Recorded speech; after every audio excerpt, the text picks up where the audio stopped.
মাননীয় অধ্যক্ষ মহোদয়, মই আজি সমাজত হৈ থকা অতি এটা স্পৰ্শকাতৰ বিষয়ত আলোচনা কৰিব খুজিছোঁ, যিটো আমাৰ সমাজত দিনক দিনে বৃদ্ধি পাই আহিছে। ছুইচাইড, আত্মহত্যা, সেল্ফ কিলিং বা মুক্তিৰ কাৰণে কৈছোঁ যে পৃথিৱীত থকা ফ্ৰম এভৰি পেইন, তাৰ পৰা মুক্তি পাবৰ কাৰণে বহুতে ছুইচাইডৰ পথ বাছি লয়।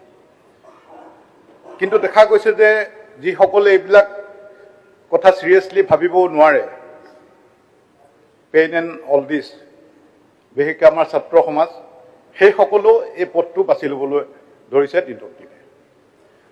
যোৱা 13 ফেব্ৰুৱাৰীত চিকমিকা দাস 14 বছৰ বয়সৰ ছোৱালী এজনী, ক্লাছ 8ত পঢ়ি থকা ছোৱালী এজনীয়ে আত্মহত্যাৰ পথ বাছি লৈছে। গোলাঘাট জাতীয় বিদ্যালয়ত এই কিশোৰীগৰাকীয়ে পঢ়ি আছিল, তেওঁ আত্মহত্যা কৰে পুৱতি নিশা। 18 ফেব্ৰুৱাৰীত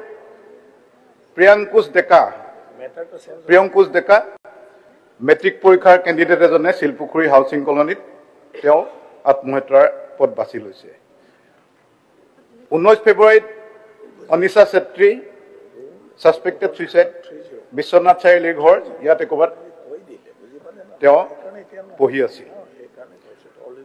তো এইবিলাক কিহৰ কাৰণে হৈছে? এতিয়া মই যিটো চিকমিকা দাসৰ, মই তেখেতৰ ৰিপৰ্টটো, পুলিচ ৰিপৰ্টটো আনি চালোঁ, মই কেনেকৈ কি হৈছিলে।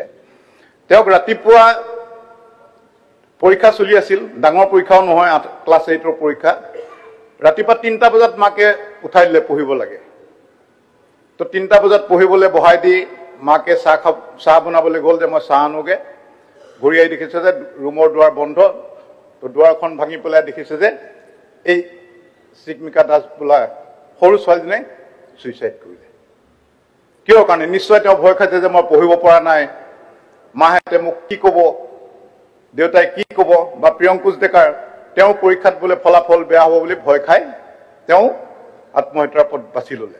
তেনেকৈ বিভিন্ন স্কুলত বা ঘৰুৱা কণ্ডলৰ কাৰণেও কোনোবা হাজবেণ্ডে ৱাইফক কিবা অকণ মিছবিহেভ কৰিলে ছুইচাইড কৰিলে।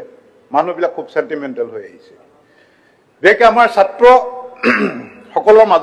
ছাত্ৰীসকলৰ মাজত যাতে এই বস্তুটো আহিব নালাগে, তাৰ কাৰণে আমাৰ পেৰেণ্টছ,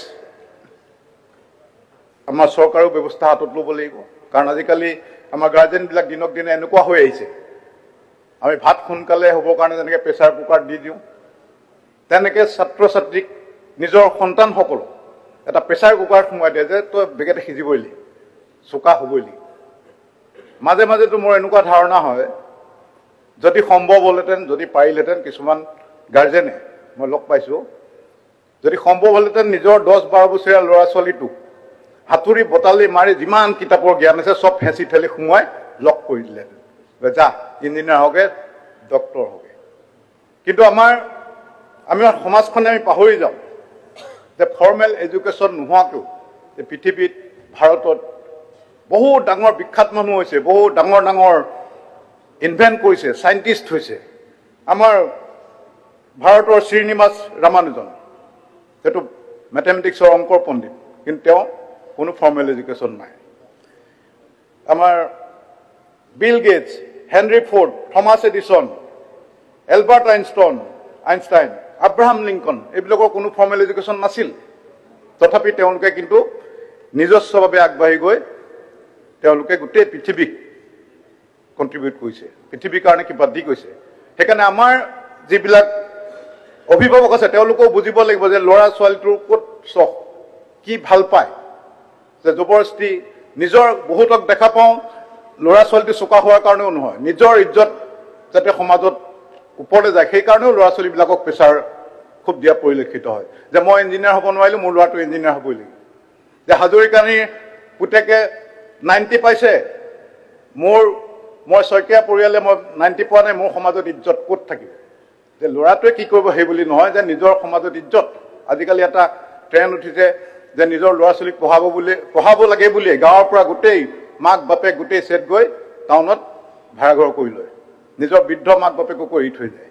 যেতিয়া অকল পঢ়াম বুলি টাউনত যায়, চব কাম বাদ দি সেই ল'ৰা ছোৱালীকেইটাক কিমান প্ৰেছাৰত ৰাখিব পাৰে আৰু কাউন্সিলৰ মই মাননীয় মন্ত্ৰী মহোদয়ক বা আমাৰ এডুকেশ্যন মিনিষ্টাৰক মই ৰিকুৱেষ্ট কৰিম যে প্ৰত্যেক স্কুলবিলাকত যাতে এজন কাউন্সিলৰ এপইণ্ট কৰা হয় সাইকোলজিকেল কাউন্সিলৰটো আমাৰ দেশত খুব ধৰণে সম্প্ৰচাৰ হোৱা নাই কিন্তু বাহিৰৰ দেশত অকণমান টেনশ্যন হ'লে কিবা হ'লে কাউন্সিলিঙৰ কাৰণে যায় কিন্তু আমাৰ ইয়াত পাগল বুলি কৈ দিব পাৰে যে ই পাগল হ'ল কাউন্সিলিঙৰ কাৰণে কৈছে সেইকাৰণে নহয় কিন্তু এই কাউন্সিলিংটো স্কুলত মই যেনেকৈ ক'লোঁ এই চিকমিকা দাস নামৰ ছোৱালীজনী তেনেকুৱা এটা যদি কোঠা থাকিলেহেঁতেন য'ত এজন ডক্টৰ বহি থাকে যি কাউন্সিলিং কৰে তাই যদি গ'লে যে মোৰ ইমান প্ৰেছাৰ ঘৰত মোৰ পৰীক্ষা বেয়া হ'ব পাৰে তো এইবিলাক ঘটনাৰ পৰা ৰেহাই হ'ব নহ'লে আমাৰ দেশখন আমাৰ ৰাজ্যখন এটা আমি লজ্জা ফিল কৰিম আজি ফিনলেণ্ড যেনেকৈ happiest country in the world তো অসমখন যে অতি দুখৰ এখন ৰাজ্য য'ত মানুহে ল'ৰা ছোৱালীয়ে ইয়াত আত্মহনন কৰে সেইকাৰণে সেই প্ৰথম কথা হ'ল যে